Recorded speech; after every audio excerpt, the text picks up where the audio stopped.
ಗದಗ ಜಿಲ್ಲೆ ನರಗುಂದ ಪಟ್ಟಣದ ತಾಲೂಕಾ ಕ್ರೀಡಾಂಗಣದಲ್ಲಿ ಇಂದು ಗಣರಾಜ್ಯೋತ್ಸವದ ನಿಮಿತ್ತ ನರಗುಂದ ಶಾಸಕರಾದ ಸಿ ಪಾಟೀಲ್ ಧ್ವಜಾರೋಹಣ ಕಾರ್ಯಕ್ರಮವನ್ನು ನೆರವೇರಿಸಿದ್ದಾರೆ. ಗದಗ ಜಿಲ್ಲೆ ನರಗುಂದ ಪಟ್ಟಣದ ತಾಲೂಕಾ ಕ್ರೀಡಾಂಗಣದಲ್ಲಿ ಇಂದು ಗಣರಾಜ್ಯೋತ್ಸವದ ನಿಮಿತ್ತ ನರಗುಂದ ಶಾಸಕರಾದ ಸಿ ಪಾಟೀಲ್ ಧ್ವಜಾರೋಹಣ ಕಾರ್ಯಕ್ರಮವನ್ನು ನೆರವೇರಿಸಿದ್ದಾರೆ. ನಂತರ ಮಾತನಾಡಿದ ಶಾಸಕ ಸಿ ಪಾಟೀಲ್, ನಮ್ಮ ದೇಶವು 1947 ಆಗಸ್ಟ್ 15ರಂದು ಮಧ್ಯರಾತ್ರಿ ಸ್ವತಂತ್ರ ಪಡೆಯಿತು. ಆದರೆ ನಮಗೆ ಅಧಿಕೃತವಾಗಿ ಯಾವುದೇ ಸಂವಿಧಾನ ಇರಲಿಲ್ಲ. ಆಗ ಸಂವಿಧಾನ ರಚನಾ ಕರಡು ಸಮಿತಿಯ ಅಧ್ಯಕ್ಷರಾಗಿದ್ದ ಡಾಕ್ಟರ್ ಬಿಆರ್ ಅಂಬೇಡ್ಕರ್ ಅವರು ಸಂವಿಧಾನವನ್ನು ಜನವರಿ 26, 1950ರಂದು ಜಾರಿಗೆ ತಂದರು. ಅಂದಿನಿಂದ ಸಂವಿಧಾನ ಜಾರಿಯಾದ ದಿನವನ್ನು ಗಣರಾಜ್ಯೋತ್ಸವ ದಿನವೆಂದು ಆಚರಿಸಲಾಗುತ್ತಿದೆ ಎಂದು ತಿಳಿಸಿದ್ದಾರೆ.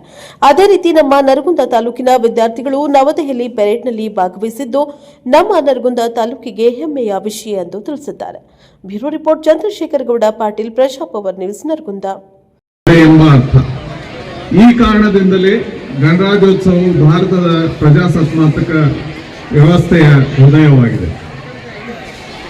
ಭಾರತದ ಸಂವಿಧಾನವು 1949 ನವೆಂಬರ್ 26ರಂದು ಅಂಗೀಕಾರವಾಗಿ 1950ರ ಜನವರಿ 26ರಂದು ಜಾರಿಗೆ ಬಂದಿತು. ಸಂವಿಧಾನ ರಚನೆಯಲ್ಲಿ ಭಾರತದ ಸಂವಿಧಾನ ಶಿಲ್ಪಿ ಎಂದೇ ಖ್ಯಾತರಾದ ಡಾಕ್ಟರ್ ಬಿಆರ್ ಅಂಬೇಡ್ಕರ್ ಅವರ ಪಾತ್ರ ಅನನ್ಯ. ಅವರು ಸಂವಿಧಾನದ ಕರಡು ಸಮಿತಿಯ ಅಧ್ಯಕ್ಷರಾಗಿದ್ದು ಸಮಾನತೆ, ಸ್ವಾತಂತ್ರ್ಯ ಮತ್ತು ನ್ಯಾಯದ ತತ್ವಗಳನ್ನು ಸಂವಿಧಾನದಲ್ಲಿ ಅಳವಡಿಸಿದರು. ನಿನ್ನೆ ತಾನೇ ಕೇಂದ್ರ ಘೋಷಣೆಯನ್ನು ಮಾಡಿದಂತಹ ಪದ್ಮಶ್ರೀ ಪುರಸ್ಕೃತರಾದಂಥ ಹಾಗೂ ವಿವಿಧ ಪ್ರಶಸ್ತಿಗಳಿಗೆ ಭಾಜನರಾದಂಥ ಸರ್ವರಿಗೂ ಹೃತ್ಪೂರ್ವಕವಾದಂಥ ಅಭಿನಂದನೆಗಳನ್ನು ಸಲ್ಲಿಸ್ತಾ, ಇಂದು ದೆಹಲಿಯಲ್ಲಿ ನಡೀತಿರ್ತಕ್ಕಂಥ ಪ್ರತಿಷ್ಠಿತ ಗಣರಾಜ್ಯೋತ್ಸವದ ಪರೇಡ್ನಲ್ಲಿ ನರಗುಂದದ NCC ಕೆಡೆಟ್ಗಳಾದಂಥ ಯಲ್ಲಮ್ಮ ಜಾಧವ್, ಅಕ್ಷತಾ ಸಂಗೀತಗೌಡ ಹುಣಸಿಕಟ್ಟಿ ಇವರಿಗೂ ಕೂಡ ಹೃತ್ಪೂರ್ವಕವಾದಂಥ ಅಭಿನಂದನೆಗಳನ್ನು ಸಲ್ಲಿಸ್ತೇನೆ. ಒಟ್ಟು ನರಗುಂದದಿಂದ ಇಲ್ಲಿಯವರೆಗೆ 16 ಜನ ಆ ಪ್ರತಿಷ್ಠಿತ ಪರೇಡ್ನಲ್ಲಿ ಭಾಗವಹಿಸಿದ್ದು ನಮ್ಮ ನರಗುಂದಕ್ಕೆ ಹೆಮ್ಮೆಯ ಸಂಗತಿ ಅನ್ನುವಂಥ ಮಾತನ್ನು ಹೇಳ್ತಾ, ಮತ್ತೊಮ್ಮೆ ತಮ್ಮೆಲ್ಲರಿಗೂ 77ನೇ ಗಣರಾಜ್ಯೋತ್ಸವದ ಹಾರ್ದಿಕ ಶುಭಾಶಯಗಳನ್ನು ತಿಳಿಸಿ, ವಿಶ್ವದ ಅತಿ ದೊಡ್ಡ ಪ್ರಜಾಪ್ರಭುತ್ವ ರಾಷ್ಟ್ರವಾಗಿ ರೂಪಿಸಿದ ಗಣರಾಜ್ಯೋತ್ಸವ ಭಾರತೀಯರ ಪಾಲಿಗೆ ಹೆಮ್ಮೆಯ ದಿನ. ಇದು ಕೇವಲ ಆಚರಣೆ ಅಲ್ಲ, ಸಂವಿಧಾನ ಜಾರಿಗೆ ಬಂದ ದಿನವನ್ನು ಗೌರವಿಸುವ ಅಭೂತಪೂರ್ವವಾದಂಥ ದಿನ. ಪ್ರಜಾಪ್ರಭುತ್ವವನ್ನು ತ್ಯಜಿಸಿ ಪ್ರಜಾಪ್ರಭುತ್ವಕ್ಕೆ ಬದಲಾದ ದಿನ. ರಾಜಪ್ರಭುತ್ವವನ್ನು ತ್ಯಜಿಸಿ ಪ್ರಜಾಪ್ರಭುತ್ವಕ್ಕೆ ಬದಲಾದ ದಿನ.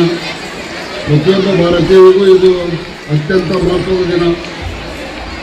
ಭಾರತವು ವಿಶ್ವದಲ್ಲೇ ಅತಿ ದೊಡ್ಡ ಲಿಖಿತ ಸಂವಿಧಾನವನ್ನು ಹೊಂದಿದ್ದು ಪ್ರಜೆಗಳಿಂದಲೇ, ಪ್ರಜೆಗಳಿಗಾಗಿಯೇ, ಪ್ರಜೆಗಳಿಗೋಸ್ಕರ ನಡೆಸುವ ಆಡಳಿತವೇ ಪ್ರಜಾಪ್ರಭುತ್ವವಾಗಿದೆ.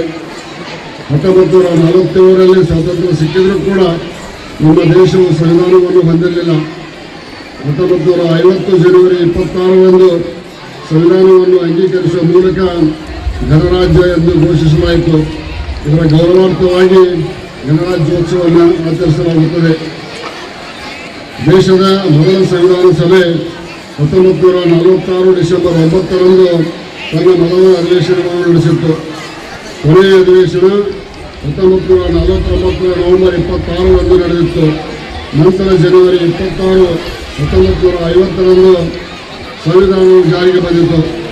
ಅಂದಿನ ರಾಷ್ಟ್ರಪತಿ ಡಾಕ್ಟರ್ ರಾಜೇಂದ್ರ ಪ್ರಸಾದ್ ಭಾರತದ ಬಾವುಟವನ್ನು ಹಾರಿಸಿ ಸಂವಿಧಾನ ಜಾರಿಗೆ ಬಂದ ದಿನವನ್ನು ಘೋಷಿಸಿದ್ದರು. ದೇಶದ ಸಮಸ್ತ ಜನತೆಯ ಆಶೋತ್ತರಗಳಿಗೆ ಪ್ರಾತಿನಿಧಿಕವಾಗಿ ಭಾರತದ ಸಂವಿಧಾನವು ರಚಿಸಲ್ಪಟ್ಟಿದೆ. ನಮ್ಮ ದೇಶದ ಜನಗಳ ಧರ್ಮ, ಭಾಷೆ, ಸಂಸ್ಕೃತಿ, ಪಂಗಡ, ಸಂಪ್ರದಾಯ ಮತ್ತು ಪರಂಪರೆಗಳಿಗೆ ಧಕ್ಕೆ ಬಾರದಂತೆ ಸಮಸ್ತರನ್ನು ಐಕ್ಯತೆ ಮತ್ತು ಸಹಿಷ್ಣುತೆಯಲ್ಲಿ ಬೆಸೆಯುವಂತೆ ಸಂವಿಧಾನದ ಕರಡನ್ನು ಸಿದ್ಧಪಡಿಸಿದ ಕೀರ್ತಿ ಕರಡು ಸಮಿತಿಯ ಅಧ್ಯಕ್ಷರಾದಂಥ ಸಂವಿಧಾನ ಶಿಲ್ಪಿ ಡಾಕ್ಟರ್ ಬಾಬಾ ಸಾಹೇಬ್ ಅಂಬೇಡ್ಕರ್, ಬಾಬು ರಾಜೇಂದ್ರ ಪ್ರಸಾದ್, ಸರ್ದಾರ್ ವಲ್ಲಭಭಾಯ್ ಪಟೇಲ್, ಮೌಲಾನಾ ಅಬ್ದುಲ್ ಕಲಾಂ ಆಜಾದ್ ಮತ್ತು ಶ್ಯಾಮ್ ಪ್ರಕಾಶ್ ಮುಖರ್ಜಿ ಮುಂತಾದ ನಾಯಕರಿಗೆ ಸಲ್ಲುತ್ತದೆ.